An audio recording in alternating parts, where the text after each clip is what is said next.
प्रियो, बाइबल हमें ऐसा बताती है, ऐसा सिखाती है और ऐसा समझाती है कि यदि हमारा व्यवहार हमारे परमेश्वर के साथ अच्छा है, हमारा रिश्ता हमारे परमेश्वर के साथ अच्छा है, तो परमेश्वर बहुत अद्भुत तरीके से हमारे जीवन में काम करता है।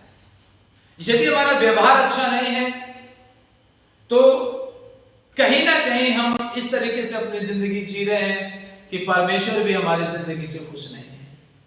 क्या आप जानते हैं, परमेश्वर का वचन हमें ऐसा बताता है कि बुरा व्यवहार, गलत व्यवहार एक बहुत बड़ा पाप है हमारी जिंदगी। हम सब कुछ करते हैं, हम चर्च जाते हैं, हम परमेश्वर की आज्ञाओं का पालन करने का दावा करते हैं, हम बहुत अच्छा दान देते हैं, हम बहुत अच्छा दशमांश देते हैं, हम अपनी कलीसिया में एक बहुत अच्छे व्यक्ति के समान रहते हैं, हमारा बिहेवियर मसीह लोगों के साथ ठीक नहीं है, हम उस तरीके से अपना व्यवहार बना करके रखते हैं जो परमेश्वर की नजर में बहुत ही गलत है। तो सोचिए, क्या आप जो परमेश्वर के लिए दान देते हैं, जो आप अपना अच्छा व्यवहार बना करके लोगों के सामने रखते हैं, क्या परमेश्वर उससे खुश होगा?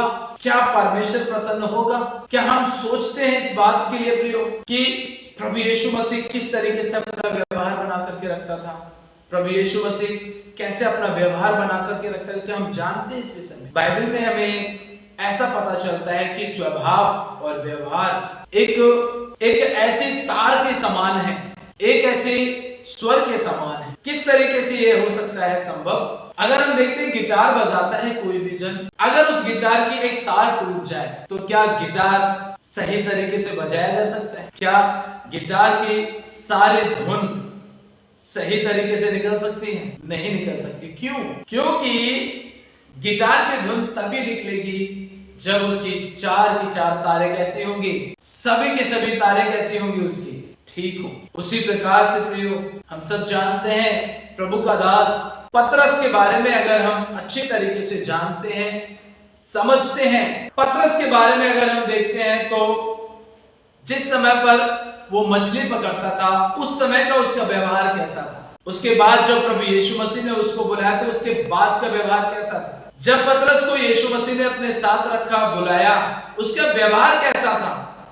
अगर हम इस बात को अच्छी तरीके से जानते हैं, समझते हैं, तो हम ये भी जानते होंगे कि पतरस एक बहुत ही ज्यादा गुस्सा और क्रोध करने वाला व्यक्ति, प्रभु के साथ में रहता था, प्रभु के साथ संगति में रहता था, अपनी आंखों से मुर्दों को जिंदा होते हुए देखता था, अपनी आंखों के सामने 5-5 हजार लोगों को खाना खाते हुए देखता था, सब कुछ अपनी आंखों से बड़े बड़े चमत्कार देखता था। लेकिन क्या उसका व्यवहार बदला हुआ था? मैं और आप क्या इस तरीके से चल तो नहीं रहे हैं प्रभु के साथ कि हम चर्च में कुछ और है, प्रभु के सेवक के सामने कुछ और है और उसके अलावा हमारा घर में व्यवहार कुछ और है, लोगों के सामने व्यवहार कुछ और है? मेरे साथ परमेश्वर के वचन को निकालेंगे और मैं चाहूंगा कि जितनों के पास भी बाइबल है वो अपनी बाइबल को ओपन करे, खोले और मेरे साथ एक वचन को निकालेंगे।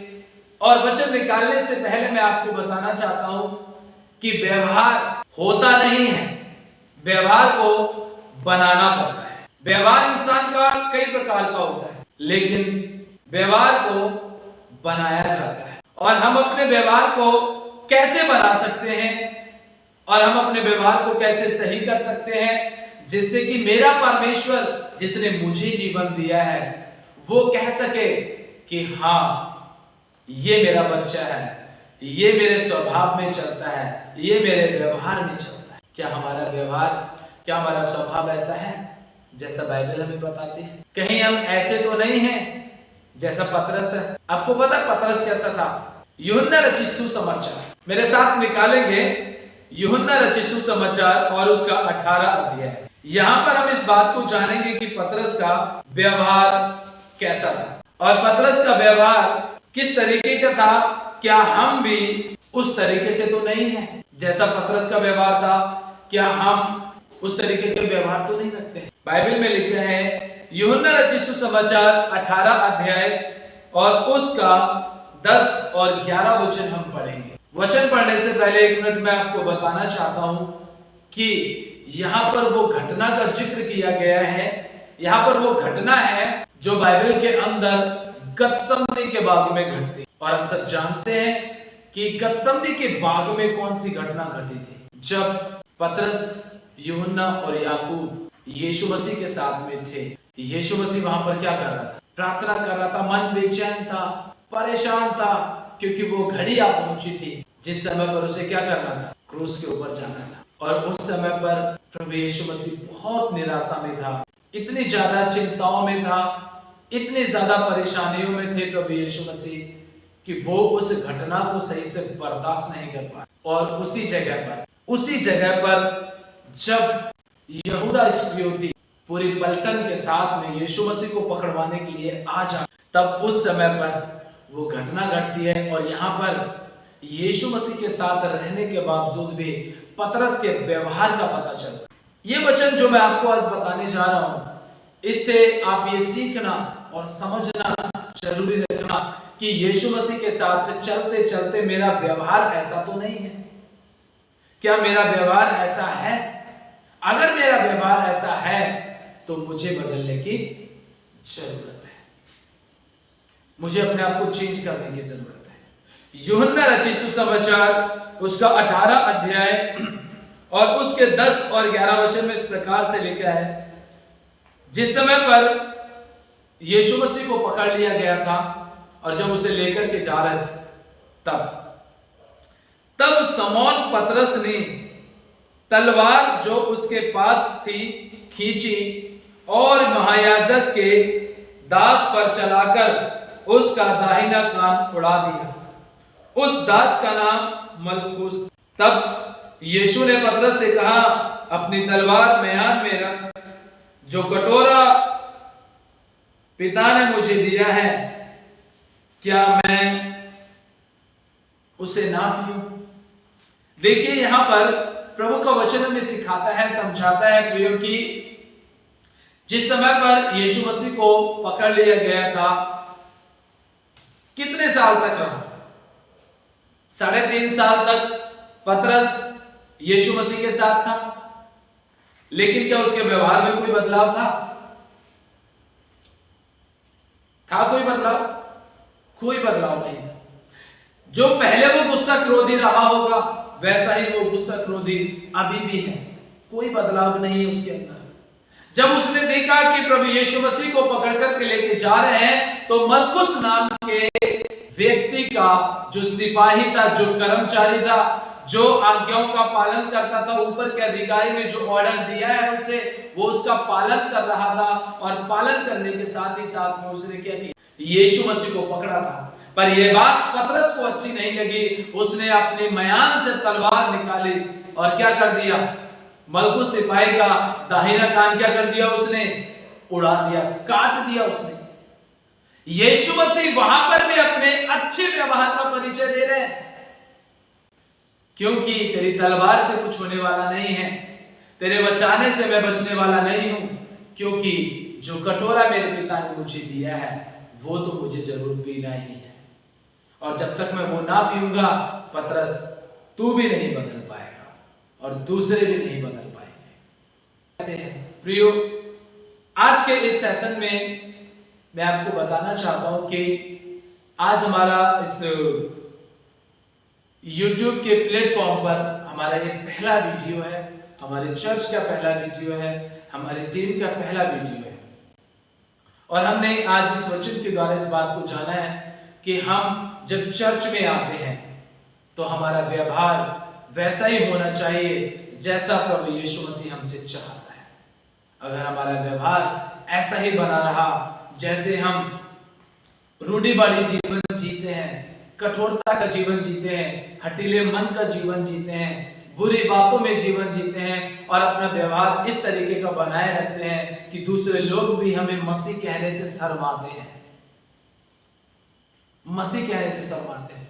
सोचिए हमारी छाप कैसी, हमारा व्यवहार हमारे लोगों के बीच में कैसा है, हमारे और अन्य जाति भाई बहनों के बीच में हमारा व्यवहार कैसा है, हमारे हिंदू भाई हमारे व्यवहार को क्या जानते हैं, हमारे मुसलमान भाई हमारे व्यवहार को किस तरीके से जानते हैं, और दूसरे समाज के लोग किस तरीके से हमारे व्यवहार को जानते हैं। क्या हमारा व्यवहार है जैसा यीशु मसीह का था? क्या हम उस तरीके से जी रहे हैं जैसा प्रभु यीशु मसीह जीता था? क्या हम उस तरीके से कर रहे हैं जैसा यीशु मसीह करता था और करने की आज्ञा देकर के गया? हम वैसा नहीं कर रहे हैं प्रियो। ये जरा सी लापरवाही कहीं हमें परमेश्वर से दूर ना कर दे। ये जरा सी बुरा व्यवहार की लापरवाही हमें स्वर्ग राज्य से अलग ना कर दे। इसीलिए प्रियो, मैं आपसे हाथ जोड़कर के विनती करता हूं, निवेदन करता हूं कि आप अपने व्यवहार को बदलिए, अपनी कलीसिया में बदलिए, अपने समाज में अपने व्यवहार को बदलिए, अपने परिवार में अपने व्यवहार को बदलिए। पति पत्नी के जीवन में, पत्नी पति के जीवन में, वो अपने बच्चों के जीवन में, बच्चे और अपने भाई बहनों के जीवन में, हम सब अपने परिवार के बीच में अपने व्यवहार को बदलें, उस तरीके से चलें जैसा प्रभु यीशु मसीह चलता था। हम भी वैसे ही चलें और परमेश्वर का धन्यवाद करें। परमेश्वर जो कहता है वो करता है।